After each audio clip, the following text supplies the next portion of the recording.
Hello, everybody, and welcome into Curtis's Podcast Network and this AFC South show 187. My name's Curtis. I'm the host of the channel. You can find me also at That Real Texas Team Podcast, talking all things Texans. Got a full cast tonight. With me, as always, my resident Jaguars fan, Isaiah, a.k.a. Duval's Finest, a.k.a. the Glitter Kitty Conquistador. How are we doing over there in Duval? A couple more AKAs and I'll be able to start an army. I'm doing pretty all right. Got the 5th pick. We got no head coach anymore. That's always nice. Balky's still in the building. I don't like that, but I don't see it as much of a problem as a lot of people are making it out to be. Especially with how Shad Khan answered some questions with Balky in the interview with him. So that was a little bit surprising how he was talking about it. But I'm doing pretty good. You know, we got some good candidates agreeing to do interviews and stuff. They do have both Ben Johnson and Aaron Glenn now scheduled for interviews. And then they've requested a couple of others, Liam Cohen, who is currently actually leading the betting odds. I think he's at like minus 300 or something like that, or minus 100, somewhere around there. But it's heating up, the coaching search. So we'll see what happens. Hell yeah. Filling in for Jeff, although he's no slouch to appearing on this show, our Colts fan for the evening, Justin, a.k.a. Kingmaker Sports. You can find him across all social medias at Kingmaker_DFF. Justin, how's it going? What's going on, brother? Oh, man. Colts Nation's happy right now. We got a pretty decent draft pick, ended the season with a win.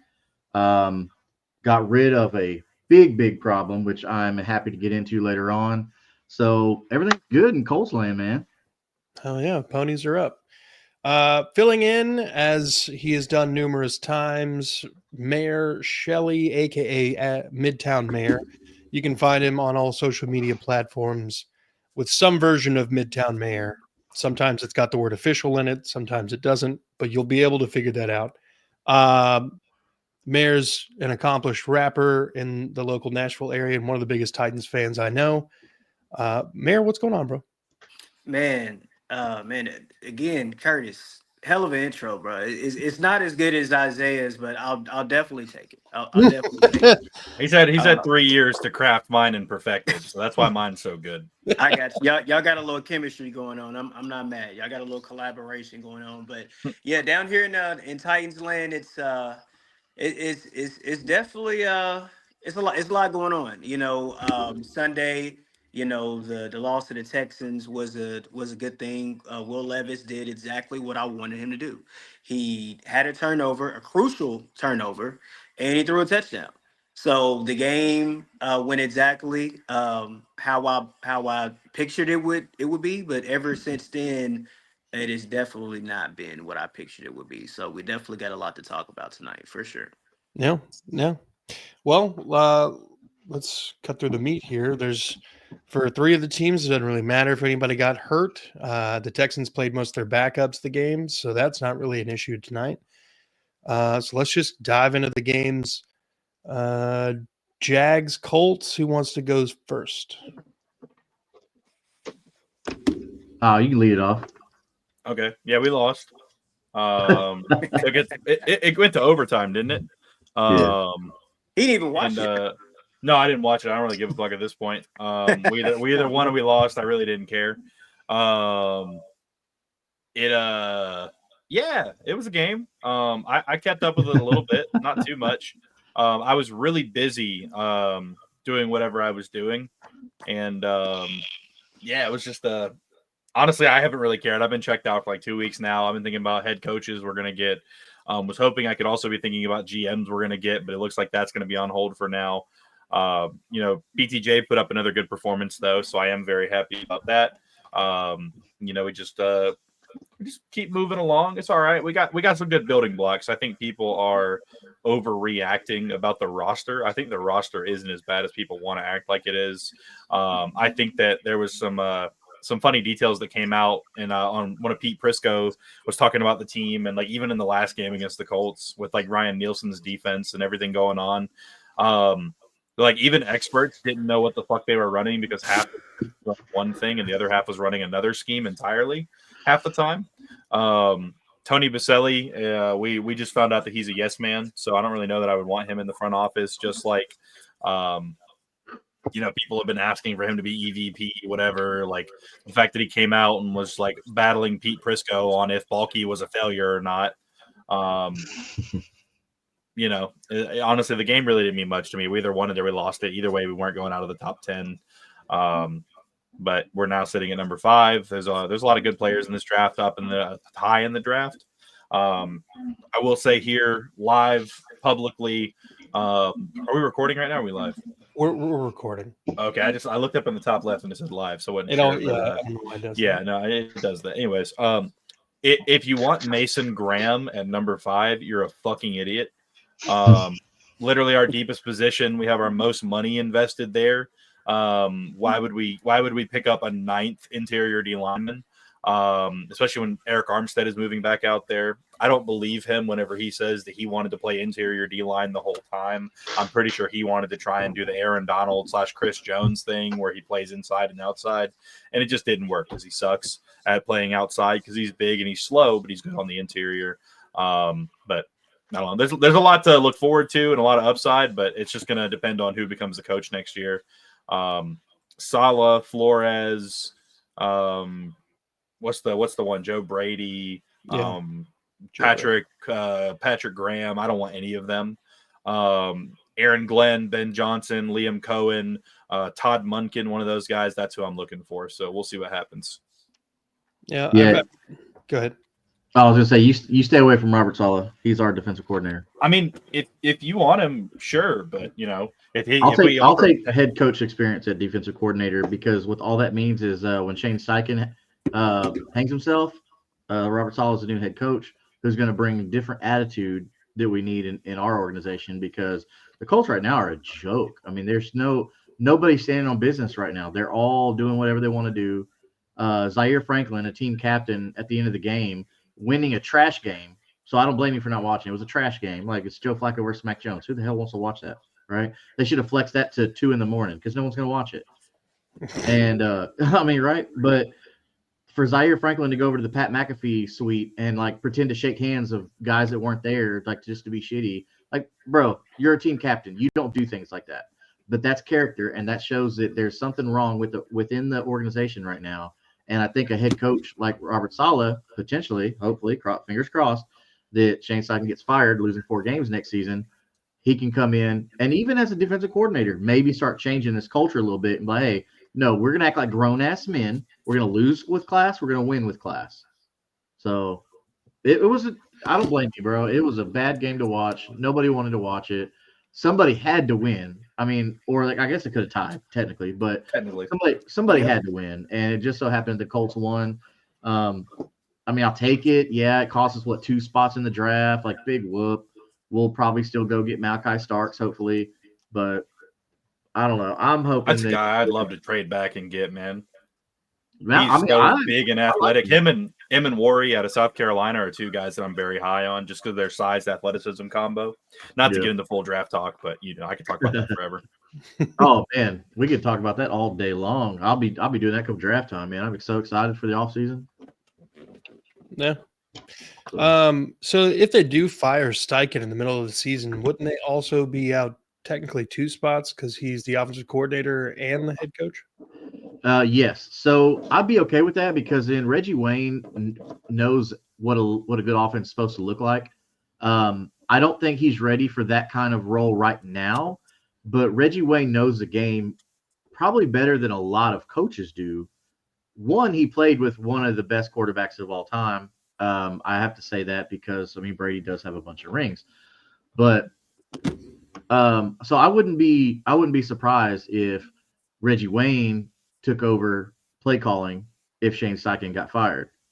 But that also opens the door for some pretty good guys that are probably going to want to stay with their teams. Like maybe a Ben Johnson wants to stay with the Lions another year if they win the Super Bowl, and see how that goes. So I'm excited just to bring Robert Saleh in, because he's got the head coaching experience, and that gives you some comfort in letting Steichen go if you have to, to say, okay, I don't just have some special teams coach that I can make my interim head coach. I've got a former head coach who has respect in the league, because he wasn't fired because it was his fault.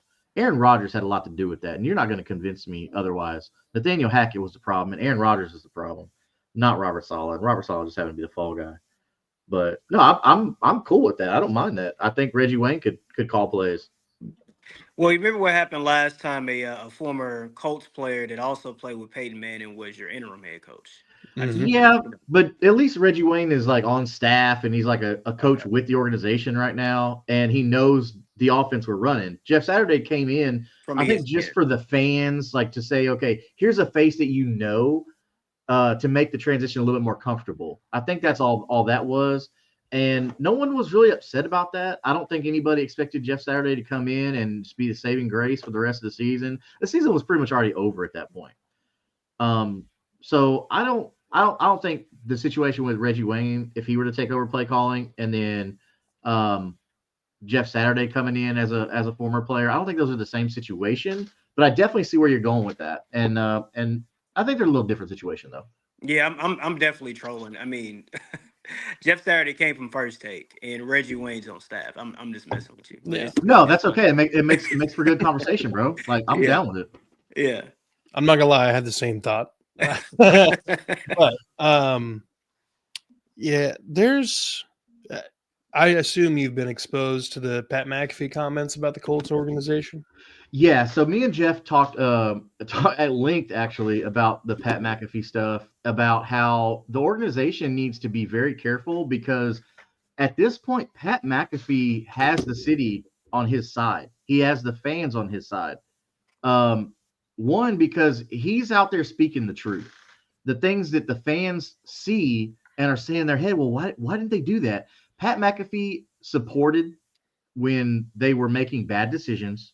They were losing, and now Pat is just finally saying, hey man, look, I can't do it anymore. I gotta let you know you're messing up. And I know I'm just a punter or kicker or whatever the comment was, but he's not just a punter or a kicker.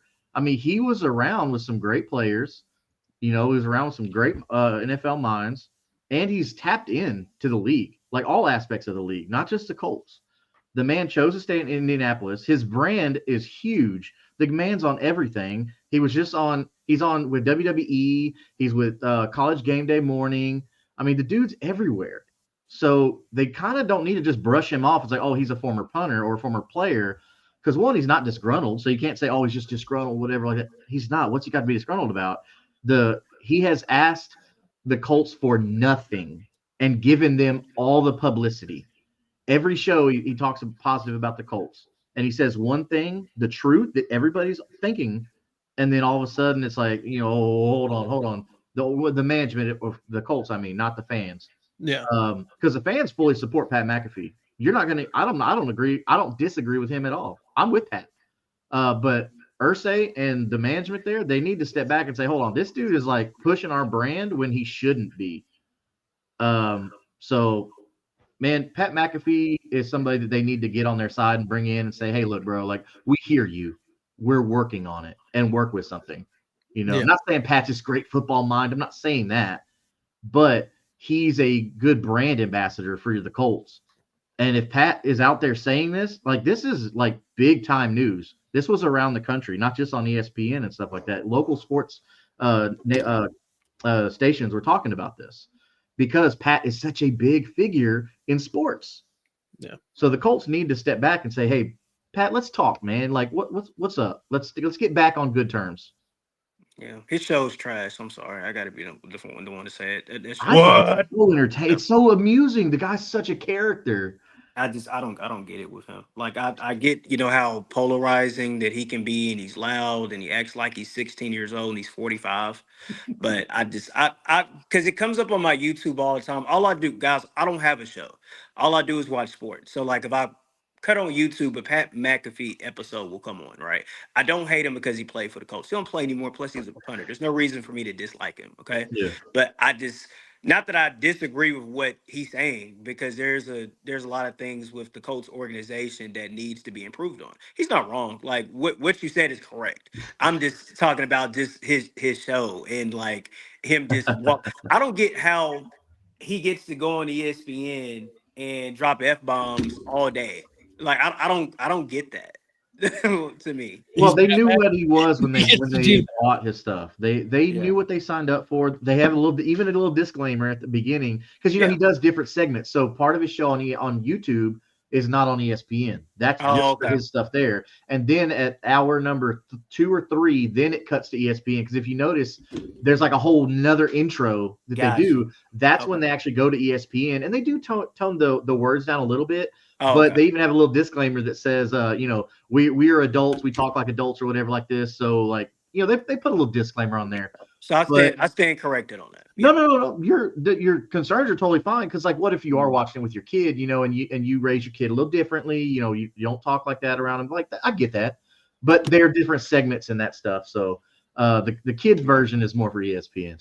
Yeah, I don't give a fuck personally, but it's just kind of like I'm watching it and I'm just like, dog, like, he had a good podcast. It was popular, drove mad viewers in. So I get that, ESPN to let all these great, commentators and contributors to the station go because of Pat McAfee, because you want some new blood in there. I get all that. And how we consume sports is changing. When we all grew up, it was ESPN, it was Fox Sports 1, and that was pretty much it. Now Yeah. that's going back to, now it's going to former players and their podcasts. So I get it. But like when I watch the show, I'm just like, man, this show could be a lot better. It's just four to five guys that seem to be friends, have decent chemistry. But Yeah. like I just me personally, no, I don't. Well, and that's all that show Fuck what is. it's Is right. these are all his buddies and stuff that he always from childhood and all that stuff like Mhm. that. So you're right, they do have that chemistry. Yeah. And what's crazy is, like, when I was talking about Pat, Pat could have gone to LA, Pat could have gone to New York and done all the major market stuff. Absolutely. He chose to stay in Indianapolis. His friends came to Indianapolis, y'all. I mean, Mhm. all but AJ Hawk, but like, he is invested in that city. So it's not like Pat's saying something from another city. It's not like he's in LA saying, "Oh, Indianapolis culture trash." He's in that city. He sees these people every single day. Mhm. So for him to be as supportive of the team and critical of the team should be received by the team. How long ago did Absolutely. he retire? Absolutely. Um, Gosh, it's been a while. I mean, I don't know how he's not in the hall already. I don't even think he's really getting voted for anymore. He went up like 3 times and then they stopped putting him up. I There's mean, only the dude I think there's was a only one pretty special versatile teamer. punter. There's only like one kicker / punter in the Hall of Fame, like overall. Yeah, you Great think guy, Pat yeah. McAfee would be in the Hall of Fame? Like he was a good to great punter for the Colts. I don't know about Hall of Fame though. 2017 years old. He was actually named all. He was named to the all 2010s team Okay. as the punter. Okay. I just thought there were better punters then, but Well, Shane was now great. Shane Leckler was a pretty good punter He with the was. Raiders. He was a pretty Mhm. good punter. But I don't see why punters can't be in the Hall of Fame. Like, maybe special teams should have their own category, because we overlook that all the time. Like, kickers are people too, kind of thing. That whole movement. But Started. They're not. when you talk about punters and kickers being versatile, I don't think there's ever been a more versatile kicker or punter than Pat McAfee. He even started doing kickoffs when Adam Vinatieri was getting like in his twilight years. Yeah, I mean, he had that famous he onside kicked the ball to himself. And that was a heads up play. That was That wasn't legendary. planned. Yeah, that wasn't planned. That was just like, he saw it was wide open and he did it. Yeah. Yeah, it was legendary for sure. I Yeah. think part of it that doesn't help too is, I mean, McAfee's not even. I don't think he's even top 15 or 20 in average like yards per punt No. or average net yards. Like he was really good. Don't get me wrong, and he's a great Good. player at his Mhm. position. But like he's not even top 20 in like the stats they would say like, oh, this guy over 15 years was Yeah. number 1 or number 2 or number 5. I mean, like He Well, think retired. about the offenses that he was on, though, too. Like his offenses weren't having to punt the ball at the opponent's 20. well, that's They kind were, of the hard at part, their though. 20. I mean, they were already driving. So the net yards, they Yeah. have to look at that too. The net yards is going to be shorter because those offenses were good enough to get closer to the end zone. I mean, you know how the Hall of Fame is. The Pro Bowl is something that counts towards it. Like it's not real. Yeah.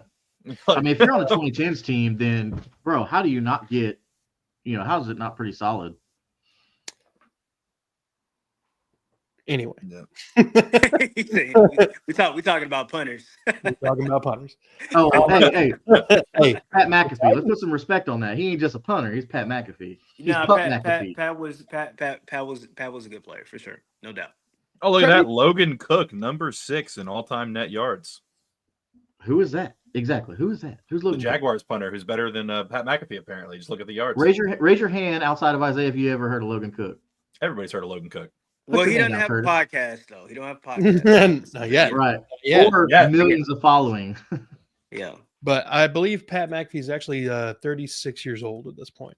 Oh, I thought he was 50. Oh, never mind. No. He retired. He's been retired for how many years? He retired at 29 years old in 2017.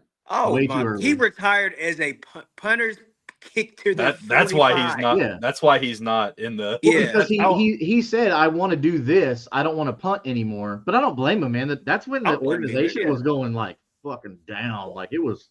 So I don't He's- blame him for going and doing something. He made the loved. right decision. I Yeah. didn't know he was that young. I thought Pat McAfee. See, now I can't really make fun of him too much because I thought he was about 46 or 47 acting like that. But he's 36 and acting like No, that. he's a It's young. understandable. He's It's a young. understandable. Yeah, As he that's would say, he's a young. Yeah, He's- that's definitely understandable. Yeah. Oh god. Well, let's talk about the Titans-Texans game. Your Titans, Mayor, they wore the Oilers uniforms again against the Texans, come up empty Ooh. for the second time. Hey. Do you think that it dissuades the Titans organization from playing the Texans wearing those uniforms again? No, bro, not even close. The thing is this isn't the first time that we've worn them. We literally lost 59-0 to Tom fucking Brady and came out there and wore them again in the same season. So the fact that we lost against the Texans twice in a row with them, I mean, we sucked. So I can understand if we were, playing like Detroit, and then all of a sudden we play the Texans and they lose, then maybe you'd have a point. But the Yeah. fact of the matter is, they're not gonna, because the thing is, it's kind of like a it's a selling point though too, because it's just like when you walk around town when it's Oilers week. It's a whole bunch of people with Oilers stuff on. I mean, Yeah. everybody at the stadium, all 15 of us, we all had Oilers gear on. It's all So, marketing, yeah. Yeah, it's a more that's a better word for it. And that's it's a more market- jerseys and more merch that you can sell as an organization. Yeah, That's why, I'm like Jim Irsay, bro. Figure something else out. Make like an alternate something. yeah. At least Yeah, from a those- business standpoint. Those race night ones suck. If I'm being 100% honest, they were terrible. Yeah, I didn't Like understand. they were like a couple like different good ideas, but like put into one, and it was terrible. Yeah, I think y'all could do something a little bit better. I know you've kind of y'all got classic jerseys, and it's not a lot to do with the Colts jersey because like your colors are just blue and white, so it's Right. not. Well, you just can so put much to gray do. because gray's going with that. Look what the Lions did. That looks awesome. Yeah, but it does look awesome. But the Detroit has always had gray. Yeah, So- isn't Detroit one of their colors like silver or gray or something? Yeah. So that's part of their colors. It's just Yeah. with you guys' color scheme, it's just Yeah. it's really just blue and white. With the Mhm. Texans and the Titans, they're just red, white, and blue. A little bit Yeah. different of the color, but that's three colors. And then with the Jags, you've got the green, you've got the white, you've got like the little the lighter Gold, green. yeah. You got the gold. You got a lot of things to work with. Yeah, you got So with the a wide Colts- range there. Yeah. Yeah, it's a lot of Yeah. different things that you can work with. It's just with blue and white. Maybe y'all need to start wearing like more black or something. I'd be down with like a blue night or something like that, like a black with the blue numbers with the white outline of the numbers. And then Yeah. I think that would look cool because then the number would still pop and you would understand, okay, it's a black jersey You know, so like look what I got. So I got the black background with the teal blue. Like it still pops. And now if I imagine if I put the white right there, it'll pop even more, and you can see it from the stands. Yeah, I mean, they could do something. They're just it's Jim Irsay being an old man. He just don't want to. He don't want to change. You need a third color. Like the thing is about the Titans is they really embrace, like we're two-tone blue, but they really embrace that red too. There's a lot of red gear that you can get with the Titans. Yeah. Well, Same what the with the Seahawks Texans. did with their lime green, their electric lime green. All it was the eye, the logo to start, and then they said, "Hey, let's do something." And now they have one of my favorite NFL uniforms of all time, the all lime green. Yeah, I think you also have a very not that our logo is just the best or anything, but I think that you should change your logo too. Like maybe change it to like a cool looking horse or something like that. Yeah, they came from that. I mean, it wasn't cool looking, but it looked like maybe a horse with a little Down syndrome or something, but it was still a horse nonetheless. Just change the horse. I think you should change your helmet. Yeah, that horse gets down. Yeah. just change the horse. Like, and I think that that will be a lot better. But yeah, going back to the game, the actual important part of the game, like I said before, the game was perfect. It was exactly how I wanted, exactly how Curtis wanted. The Texans, their first team, they came out there for a drive and they scored, correct? Yeah. Yeah, and then so you pretty much kind of knew the game was over from there. I think the Titans got a turnover in the red zone. We came back and scored and made it interesting. But right on time, as maybe the game could have changed. Will Levis was kind of responsible for the fumble, and then Derek Barnett. Shout out to Derek Barnett. I've met Derek before.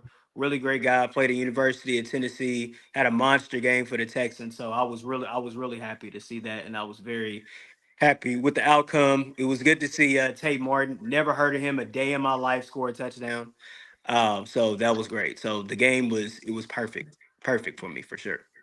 Not gonna lie, I'd never heard of Tim Martin either, but never knew he was on the team. You could tell everybody involved from like the wide receivers that were in the red zone at that point, and the secondary members. Everybody who was playing was a backup. Yeah. You got two guys running routes at each other, and then you got two safeties back there, both with their hands up, just waiting on the ball, not progressing towards the ball. Yeah, that's why these motherfuckers are backups. I don't even think the Texans knew he was on the field. Matter of fact, was he even on the team? I don't think the coaches knew who he was. Like, because I know the Titans, maybe not the best, but I know them pretty well. Like, I know who Bryce Oliver is, the other wide receiver that was out there. He's played pretty much the whole year, played in the preseason. I did not see Tate Martin in the preseason. Never heard that guy one time, and we suck. So the thing is, a lot of people got playing time this year, and I've never seen Tate Martin. I don't know if the Titans have like a make a wish program. We also have Mason Kinsey on the team too. So I don't know if that was a make a wish type of deal, and the guy got lucky. God bless him. I'm happy for him. But yeah, the game was pretty much boring. It was cold. It was rainy. But I enjoyed myself in the club section for sure. We had a great time. Yeah, I was there. I was not in the club section, but I was dressed warmly, so I was chilling. There you go. I even brought a poncho. Didn't have to put it on. I just kind of wore it over my lap because I saw everybody else and their mom struggling to put a poncho on, and I was like, nah.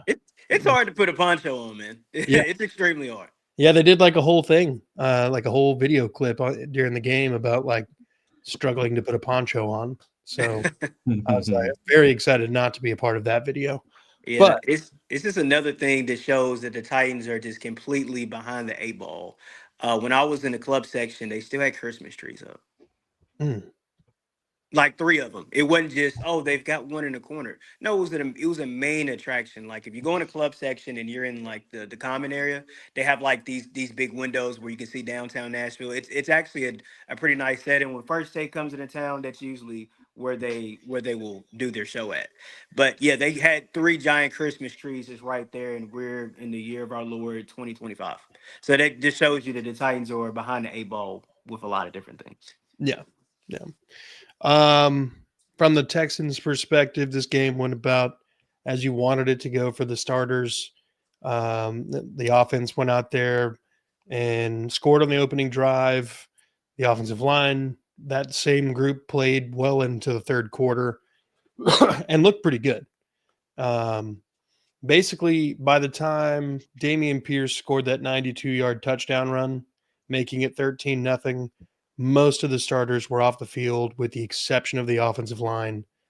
And I think it got some momentum going. Davis Mills tried to break his neck, but we found out that was impossible.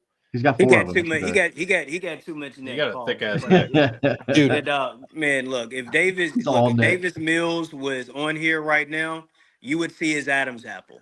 Like Yeah. where my head is, that's where his Adam's at. Because there's no way he's breaking his neck. Sorry. He's Curtis. really 5'7". It's just the rest of it's all neck. Yeah, it makes him 6'4". Yeah, Yeah. for sure. But basically what we wanted, got to see some of the backups get a lot of good reps in. I wanted to see Damian Pierce have a good game. Now, a lot of people were like, oh, you guys are playing backups. It's like, no. Jeffrey Simmons and Sweat were in most of the game. And that touchdown run was right up the middle between both of them. And that was very, very positive to see. I didn't realize he had the gear to make it 92 yards. I didn't think he got out of third ever. But had he not gotten pushed, maybe he didn't make it in there. But regardless, very happy to see Damian Pierce eclipse 170 rushing yards in that game. And 200 on the season, baby. now he had like a 70-yard touchdown run against the Patriots. Oh, okay. Yeah, okay. we've 300 on the season. We've had problems stopping the run the whole year. Curtis, you probably could have got about 30 or 40 yards rushing on the Titans, honestly, man. Like, I don't get it because Big Jeff is supposed to be such a force, and Devondre Sweat is a rookie, but I just don't understand how our not pass, but rush defense has been so atrocious the whole year. Thinking with Bernard Wilson coming from Philadelphia and the Ravens, you would think it would have been a lot better, but it wasn't. It's the worst run defense I've seen in years. The first time we played y'all, I think Joe Mixon had about 28 yards on like 13 carries. Yeah. So that was a step in the right direction for us, at least. Sure. Because we have interior offensive line problems. Mm-hmm. Jeff Simmons and Trevondre Sweat made life a living hell for Stroud in that first game. So it was good to see the offensive line that we threw out there make some good strides. It wasn't a perfect game, but we wanted those guys to have some sort of momentum going into this matchup with the Chargers. But yeah, that's pretty much it. Let's talk about who's been fired and who we want to fill those spots. Mayr, Ran Carthon was surprisingly fired after his second year on the job. How are you feeling? Shocked, to be honest. Honestly, guys, I felt that the whole regime should have had another year. I thought that Ran Carthon, all things considered, I thought that he did a great job. His first year, pretty much he kind of came in late into the game, and what he was instructed to do was basically get all the players that Mike Vrabel, who was the coach at the time, wanted. I felt like that last year our left guard is a great player. Our quarterback sucks, which I don't think that was Ran Carthon's doing. I really think that was Amy Adams doing personally. I felt that last year's draft was solid. Wasn't great, but I thought it was pretty solid. This year, he pretty much has control of who's drafted. And I felt like that everybody that we drafted contributed. And they had their bright spots. Devondre Sweat's been great. Latham's been solid. He's only going to get better. We had Jarvis Brownlee step up and play good ball. James Williams is contributing. Jaquan Jackson, he had a decent start to the year, kind of fell off. But everybody else that we got on the team, I mean, Jalen Harrell was the 6th-round pick, and he contributed a lot. So this year, and then also you have to think about the free agents. Calvin Ridley got 1,000 yards with Will Levis. I mean, come on now. Tony Pollard, if he didn't get hurt a couple weeks ago, would have been 1,000-yard rusher easily. He was a great piece for us. L'Jarius Sneed, I thought that he played decently well before he got hurt. I mean, and it wasn't like it was a lingering injury; it was a new injury. So, and then you also had Cheeto come in before he got hurt. He was playing good ball too as well. He did get Tony Pollard did get 1,000. Did he really? Yeah. Oh, okay. So 1,079. okay, I thought he got less than that, but my mistake. It But seemed like so he did get less than that, though. Yeah. yeah, I could have sworn somebody said he got less than 1,000, but here no there, he was a good replacement for Derrick Henry. Derrick Henry's a monster at Baltimore right now, which I hate, but he has a much better supporting cast than what he had down here. But Absolutely. as a replacement, I thought that he did well. I think that, just with the bad drafts that John Robertson had at the latter part of his tenure here were so atrocious that it was going to take a while for us to rebuild the roster. And I felt that we were headed in the right direction. I think that Chad Brinker is a snake. I came up with a nickname for him. His name is Backdoor Brinker. I think it's very we can cuss on the show. It's very fucked up how you get hired by your boss. His boss promotes you to be his boss, and then you fire your original boss, which is this. It's crazy to me. Now our season was so bad that if you were going to just say, "Hey, fuck it, this was just been a bad year. Let's just clean house." So if you wanted to get rid of Brian Callahan, which I didn't think you should get rid of him because he's a first time head coach and he doesn't have his quarterback. But if you thought it was just so bad, get rid of Brian Callahan and get rid of Rand Carthon if that's how you feel and start new, then I wouldn't be saying anything. But the fact that you just got rid of Rand Carthon and this was his real first year on the job, I just don't really feel like that's fair. I don't really like the comments that have came out after that. I think it's low down. They said that he was on the plane sleeping as he was watching film. Well, number one, film's not the most fun thing to watch. That everybody knows that. It's not the most fun Mhm. thing to watch. First of all, what time was it? Was it after a game? Was it when we beat Miami and it was probably 2 o'clock in the Yeah. morning? They leave that part out. They said, oh, well, he left Will Levis's pro day early. He should have never even went to his pro day in the first place. So I don't blame him for I don't blame him for leaving Will Levis's pro day early anyway. So what they've came out and said we want somebody that's football all the time. How can you tell somebody that played in NFL for years and is playing like got through the ranks in NFL. He was employed by probably one of the better run organizations in the San Francisco 49ers, was recommended by pretty much was recommended by the league to be a general manager because his hard work and dedication that he put into his craft. So how can you sit up there and turn around and say that he wasn't a football guy and he was lazy when last year you gave him an extension because you raved about his hard work and dedication, but then a Yeah. year later you fire him and tell him that he's lazy. Like that's messed up to me. I'm not a fan of that. Chad Brinker has a great resume. He worked for the Packers for 13 years. That's a top five organization in the league, no doubt. If you just wanted to make him the GM, you could have did that 2 years ago instead of playing with Rand. Y'all doing a whole video production when he walked in. Y'all got the whole facility clapping like he's Black Jesus to the Titans organization, and then 2 years later, he's fired, and he did not do a bad job. He got decent to good players to come here. Yeah. He got a Calvin Ridley, and Calvin Ridley said the reason why he came to Tennessee was because of Rand. He got a Tony Pollard. He got your left tackle. We tried to figure out about the quarterback. We thought the quarterback was going to be better. Turned out he was ass. But I feel like that. They could try to work something out. Now, I think he earned one more year. Now, if they were bad next year, if it was a similar result next year, yeah, go ahead and fire him. But I just thought that was just really premature, and I honestly, I think that Amy, I think she needs to sell the team, man. Yeah. Honestly, I've defended her for years. I have a picture with her. She's great. I've raved about her on the show. I like her personally, but she's just. It seems like to me, and I hate going this route, especially her being a woman, but she's making emotional decisions. Like she's playing into that stereotype. And that's why the discourse on Twitter has been so fucking nasty. It's Yeah. because you gotta give some you gotta let some cook. Like I got some ramen noodles over there that I cooked the other day. I can't get pissed off because they're not done in 3 minutes when I know I'm hungry. and just throw it away. I gotta let it cook for about 20 minutes on the stove. You know what I mean? So Yeah. I just think that the Titans right now in a bad shape. If I was an aspiring GM, I wouldn't want to come here because Chad Brinker, according to reports, is going to have the final say so on the roster. Well, why the fuck he ain't the GM?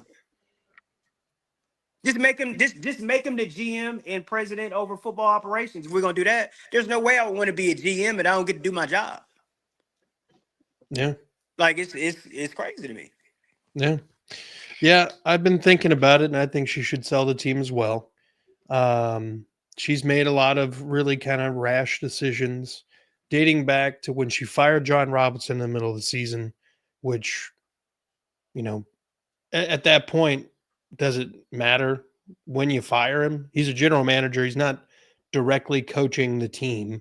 Mm-hmm. You're basically just like kind Just of firing him just to fire him. At Their that point, you still have to pay their him. main Yeah, their she should have main waited till after job the is year. during the off season. So during the Exactly. season, firing a GM doesn't change anything. Like you literally still have to nothing. pay him. Like what was the Yeah, point? exactly. Yeah. Yeah.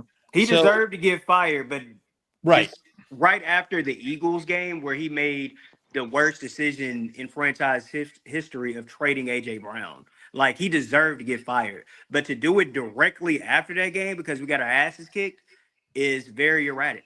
Yeah, It's, it's, it's it's super erratic. retaliation at the best. Exactly. Yeah. So Yeah. that, and then you bring in Ran, and it's Ran and Mike for a year, and you basically side with Ran the next season and fire Vrabel, and then you bring in Brian Callahan the next season. You fire Ran and side with Brian Callahan. Mhm. She's very wishy-washy on who she believes is the better football guy or whatever. Um, I don't. I haven't seen this level of non-commitment to front office stuff anywhere else but in Houston when we went through David Culley and Bill O'Brien and Lovie Smith. Yeah, it definitely reminds me of that time. It's just Amy, at least right now, because when she first became the controlling owner of the team, she made some good decisions because we were in a bad shape before she took over. So the first 3 or 4 years, it was great. Like she Mhm. did great. She did wonders with marketing and basically bringing our team up to speed with of how the world was.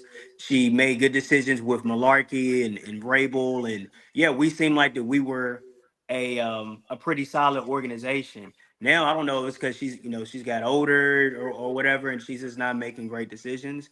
But next year is going to be even worse because there's really not a lot that we could do. I mean, I think the most we can maybe win next year is maybe 6 if we get the right quarterback in. But I mean, you're gonna fire Brian Callahan then? I mean, you're gonna bring in a new GM, and whoever's gonna be the GM is gonna want their guy as coach. So you might as well fire Brian Callahan now and just let him go on about his business. To be honest. Yeah. I was going to ask if you think that there will be a whole new general manager and coaching staff by the time the new stadium's ready anyway. Yeah. No, unless they decide that hey, we're gonna let Brian stick out another year, and then Callahan has a pretty solid year next year. No, there's definitely going to be it's definitely going to be a new coach for sure. And who would want to coach here? I mean, Ben Johnson curved us last year. He even wanted to take an interview. Ben Johnson, if I was him, I'd take the Jacksonville job. To be honest. Yeah. I sure hope so. So yeah, and so we're gonna basically have to take a coach that is unproven.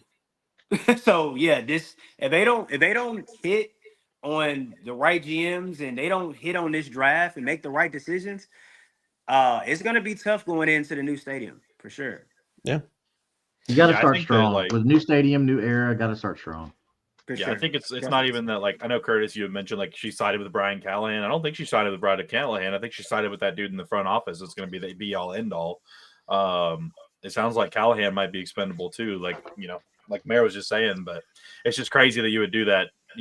First year of that combo, and you're just going to get rid of the GM, but not completely clean house. It makes no sense. Right. And he did it, and he did a great job. The draft, he had a solid draft. And all the free agents that he got, maybe besides like one or two, contributed to the team. we just have a bad quarterback. He's doing whatever. He's just playing around with damn football. If you change the quarterback, get a couple more pieces, you're gonna be a decent team at least. Quarterback stinks, man. Like I don't know if I told y'all this, but Mason Rudolph is oatmeal without any butter and sugar in it. He's boring. You know what he is. Will Levis is basically an old bottle of milk that you don't know if it's sour or not. Yeah, you might put in your cereal. Yeah, it might be solid 1 week, but you try it a couple days later, it's gonna taste awful. So the coach didn't really have that much to work with quarterback wise. No. So it wasn't fair to get rid of anybody this year, to be honest. Okay. Justin, let's talk about your Colts. Do you want me to go ahead and click this deal? Yeah. So we had a little news. All right. So goodbye. Bye-bye, Gus Bradley. A firing that should have happened long ago in the season. This gentleman here has led to one of the worst defenses we've seen. He's still living off his success of the past. I don't believe he should get another opportunity as far as defensive coordinator. But this is a good old boy league, and they like to recycle guys that have no business still being in the league. The game has passed this man up. It's very clear. He doesn't know how to adjust mid-game or even halftime. So to break it down a little bit, so yes, okay, Zaire Franklin led the league in tackles, 173, right? That's one player. But Zaire Franklin's pretty good. So aside from that, I mean, the yards average per game that they allowed was fourth most in the NFL. Turnovers, they're about midway. They got turnovers, so that's not bad. You're not upset about that. Passing yards, seventh most. His defense allowed the seventh most passing yards. Now I get it, like secondary's not lights out. They're not anything crazy like that, right? But hopefully that's something we can work on in the draft. But receptions, though, that's something that you can scheme for. You can kind of change your coverages, things like that. They were ninth most. But they let a lot of points, man. 243 points. That's crazy. 2,241 receiving yards this year. That's a lot, man. That's a lot. Ninth most in points, same thing as receptions. Gus Bradley did not do well with this. He's got a pretty damn good defensive line and a pretty good linebacker and a couple good secondary guys. So it's not like he didn't have anybody.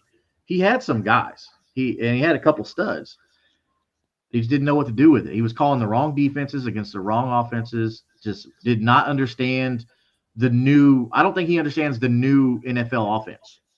I don't think he's with the times on that. So I'm not missing Gus Bradley at all. I'm so happy about this. I put it on my TikTok with the Incubus song. It's goodbye, because goodbye. I ain't gonna miss you. Get the F out. I'm excited about who's coming in, who could come in. There's two guys in particular that I'm excited about. I've already expressed Robert Saleh. I'm on the Robert Saleh train. Give me all the Robert Saleh, right? Robert Saleh had some pretty decent defenses. The one that let's face it right now, just because he ain't the head coach don't mean that's not still his defense on the field right now. Okay. That defense is third in yards per game, third best in yards per game. Okay. As far as against the pass, fourth in yards per game, fourth best. So Robert Saleh knows what he's doing. Now, yeah, I get it. He had Sauce Gardner.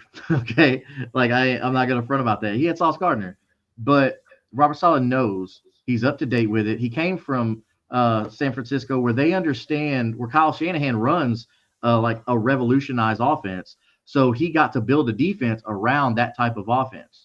So he understands the modern NFL offense. The second guy that I'm a fan of is Aaron Glenn. I think Aaron Glenn would be awesome. I loved watching him in the NFL.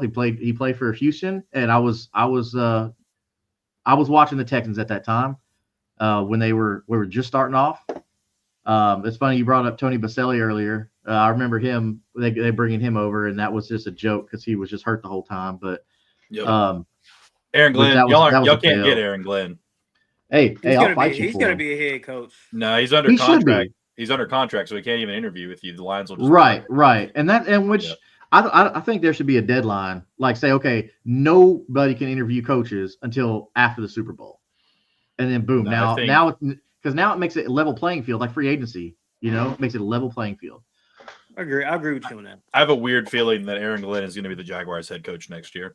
I don't know what it is, but like I feel like we kind of tried the offensive thing 2 times in a row with Mayr and with Doug Peterson, and I feel like Balky and Shad Khan. Balky's a big defense guy. Yeah. Like if he's part of the hiring process, like they say he's going to be, I feel like Aaron Glenn might be in Jacksonville next year. I feel like Ben Johnson might pass it up for the fact that Balky will still be there.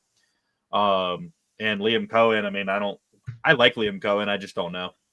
I don't know if Doug Kentucky's Peterson offensive was that coordinator? great to begin with, though. Who, Cohen, or Yeah, Cohen was Kentucky's offensive coordinator a couple of years ago, I believe.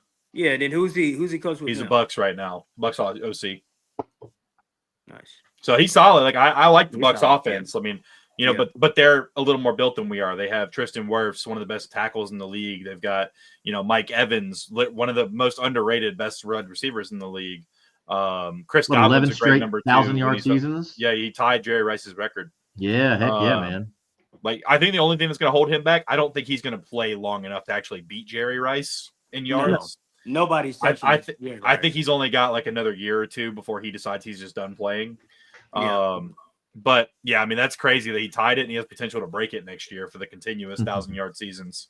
He'll break it. He'll break it. Yeah, I think he will as long as he stays healthy. Yeah. But I think the good thing, 6 games this year. yeah, that's true. But I think my big thing about Aaron Glenn, what I like about him, he's coming off of the Dan Campbell tree. He's a great defensive mind. I mean, Detroit's defense just held Minnesota to 9 points, and they're down. I mean, they're basically down 11 starters on defense. Yeah. If we're being honest, Yeah. like, they did not. It was crazy. He's a well-disciplined coach. All of his guys are always firing, and he's. I bet you he's learned enough from Dan Campbell to know if you're not an offensive coordinator, you keep your fucking hands out of the offense. Yeah. Because Dan Campbell is not out there calling plays. He's not out there, he's a leader of men, and his coordinators do the rest. Yeah. And, I mean, what Bill Belichick say all the time? Do your job. Yeah. Right? Well, I think there's another side of that. Don't do someone else's job. Yeah. I don't know. I really want Cohen or Ben Johnson, but I just have a weird feeling that it's going to be Aaron Glenn for some reason. I don't think that would hurt though. I think I'm that not would upset still be about a it at good all. hire. Yeah. He's my number 2 candidate. I think I'd prefer him over Cohen, but I want Ben Johnson. I think Ben Johnson is the best. From like the outside looking in perspective wise, Ben Johnson is looked at as the best coach in this cycle. I agree Now, with you. is that 100% true? It could not be. But I just think that's just the overall national consensus is that he's the best. But Aaron Glenn, I mean, he's a very close number 2 in my mind because I think that he does everything the right way. He played in the league. You can't find a bad thing on him. He has a great defense, and everybody, will go to war for him. Dan Campbell he's going to be one of the new coaching trees that everyone's going to want to pull people off of. I'd love to have. They're doing everything right, man. I know Dan Campbell. I mean, Dan Campbell's not like an OG player, but he is. I mean, he was a player. So he still understands like that modern game. And I know I keep talking about the modern offense and all this stuff like that. Oh, it's but the very NFL different. is different than it was 10 years ago. Aaron Glenn played in a different era, but he's been able to evolve and adapt. And I think that's what's going to help him as a head coach candidate and being a former player that other players respect. Because look, there's former player coaches out there that players are just like, okay, you just happen to play. They're like, oh, Aaron, hey, what did you do when you played this team in this year, whatever like that? Like they're going to him, and that's respect. You want that from players, and a GM's got to see that and be like, hey, like we need to get this guy in because he has the respect of those guys. So, like, you're saying the coaches like Ken Dorsey, Doug Peterson. Dude, old Pug Dieterson gets Old one heads. good year out of him. The olds. And then Doug Peterson he's old, man. I mean, as far as like mentally, he's not with the modern NFL. I don't think his Eagles won because of Doug Peterson. Doug Peterson's one of those guys where like that's why he makes comments like, oh, I think that our guys overreacted whenever that whole hit came out.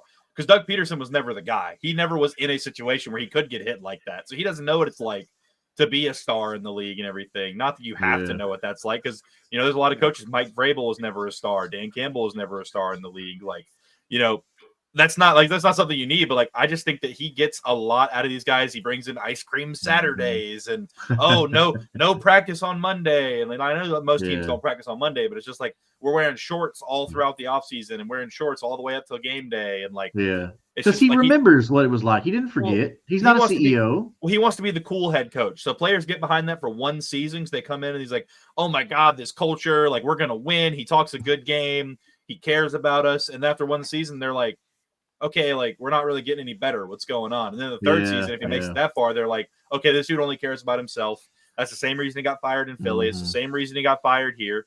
It's like your owner comes, like the owner says to you straight up in an interview, if it were me, I would be calling plays. And then who doesn't call plays the entire season? Doug Peterson. But it's his offense anyways. I don't think he's any better than Press Taylor. I mean, it's the same offense. He's grown up with him. He's taught him everything he knows. Like, it's the same offense. That's why I don't understand the whole, like, oh, fire Press Taylor. Like, okay, then Doug Peterson takes over, or whoever comes in has to now run his offense because he's not going to run a different offense. Like, you need somebody that's going to come in and run a modern style offense, because look, you have modern style players. You got Trevor Lawrence, who is, look, I've said it on the show and I'll die on that hill. I think Trevor Lawrence is a good quarterback. You got Travis Etienne, good running back. Tank Bigsby, good running back. Brian Thomas Jr., freaking stud that y'all got. Okay. And you could get another one in this draft. Yeah. And your Evan Ingram, not bad. You should keep him until he falls off. Like, your offense is not bad. You got pieces. You got pieces all over. Exactly. Team, man. Yeah, it's I said this was it's either Tyrell McMillan or Will Johnson at 5, one of those two.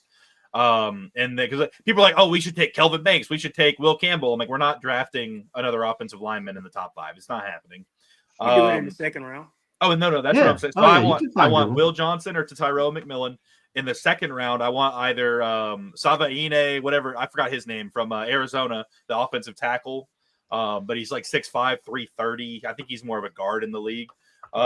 He's also Samoan, so instantly a good offensive lineman. Or I want Tyler Booker out of Alabama, because they'll both be there. They should be there around that pick. And I would like either of them, or I'd love to trade back in the first round and potentially pick up either a corner or a safety and then pick up some more picks later. But we've got 2 third-rounders and 2 fourth-rounders this year from Minnesota from last year. So we've got a lot of picks. We just need to actually like attack the O-line and get a new corner and a new wide receiver. We'll just have to see who it is and where. Yeah, you can do that. How's y'all's cap situation look? We got about 40. See, and people keep saying we have about 40 million. And I mean, more than likely the cap's going to go up probably between like 15 to 20, if not a little bit more. Because it went up. I mean, it went up almost 50 after last season because of, I hate Taylor Swift, but thanks Taylor Swift, because the cap space went up because everybody was watching.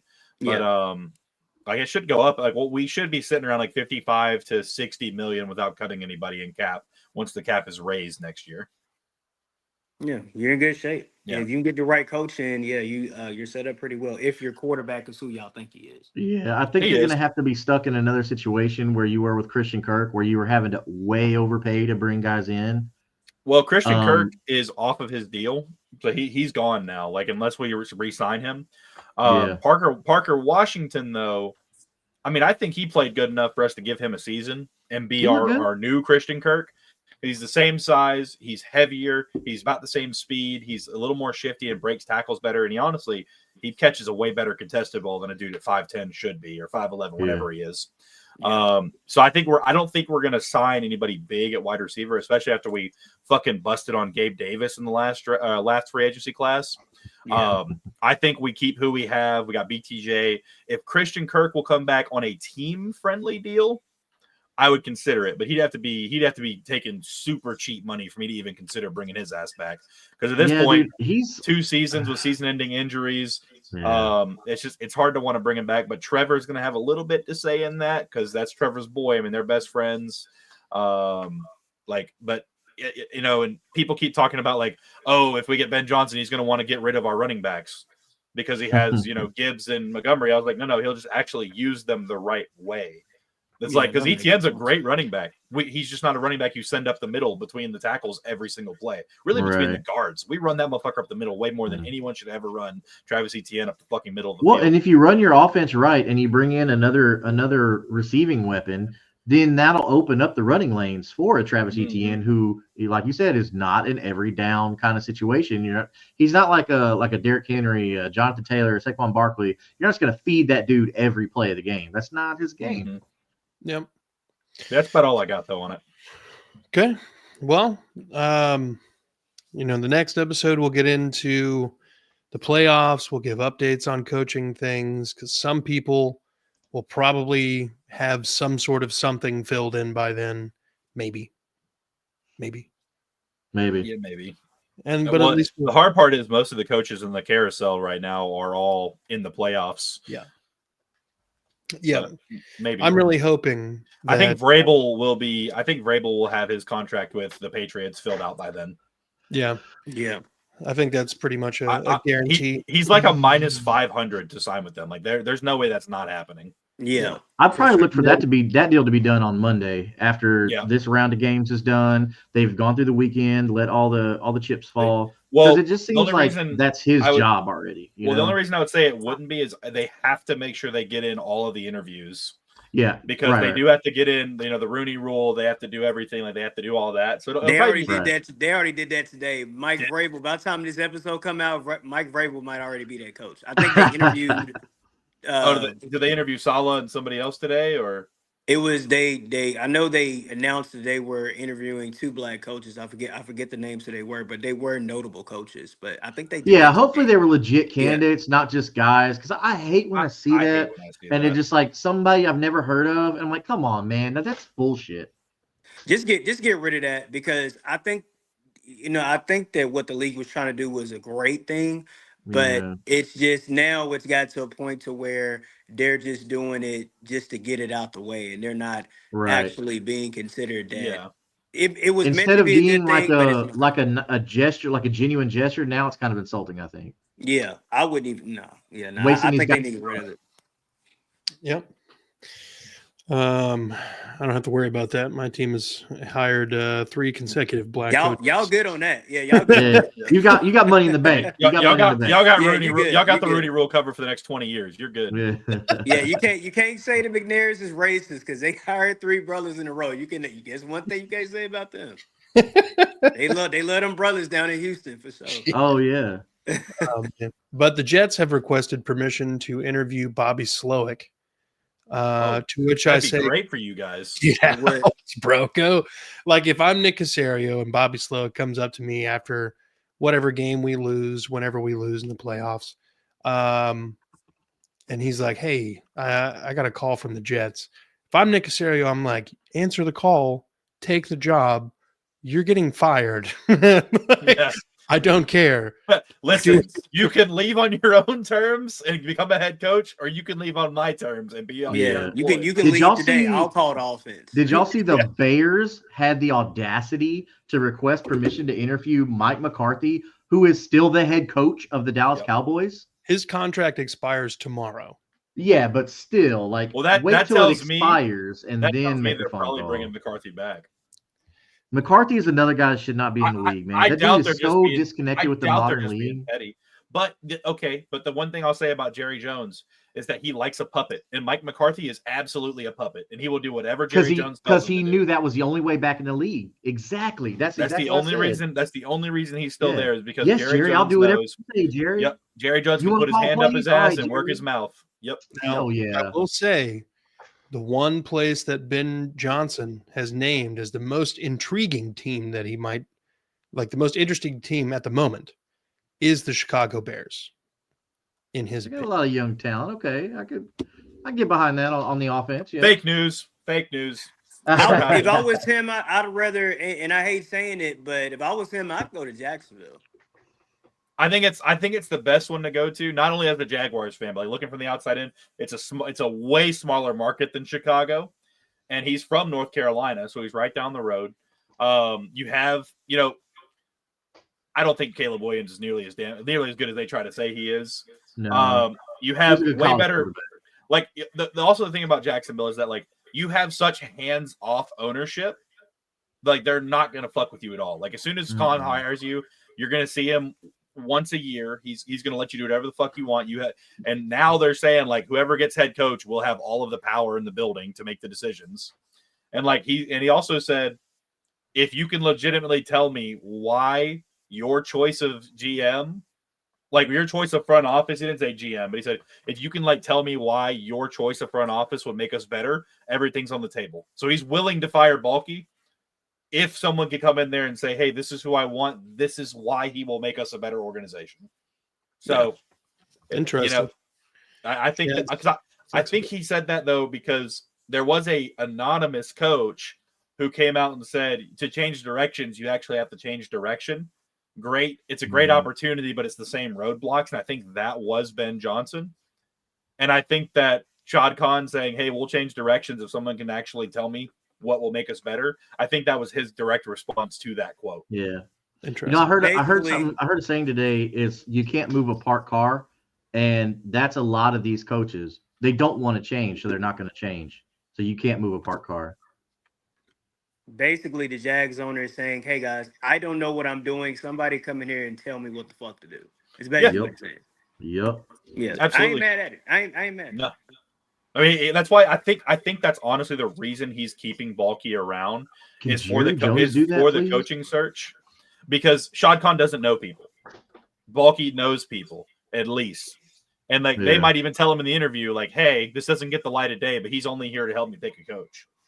And Balky might be willing to do it because he's talked about retirement, even though he said in the interview he's not actually thinking about it. There's a chance he's actually thinking about it. He just doesn't want to come out and publicly say it so that he can help with the coaching search. And then he might leave on his own terms because he knows he's out of the building anyways. Yeah. They only got Maybe 1 year left, too. Little Bill O'Brien incident, Like Ben Johnson comes back. They have a decent year, and Ben Johnson says, hey, I don't want him back in the building. I don't want my guy. Like, he's only got a year left on his contract. And Shad would have already re-signed him if he was going to re-sign him at this point. I fully believe. So That's fair. We'll see. Well, look, good spot to go ahead and wrap this one up. Gentlemen, I want to thank you for coming on, talking AFC South ball with me, as well as the goings on in the front office as the offseason is beginning for 3 of the 4 teams. Folks watching, thank you for watching.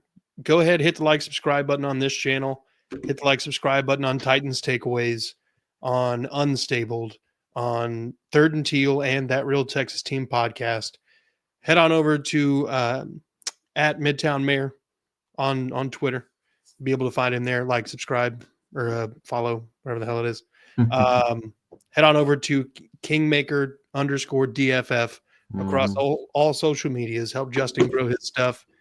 At Duval's Finest to find, Isaiah doing Isaiah things.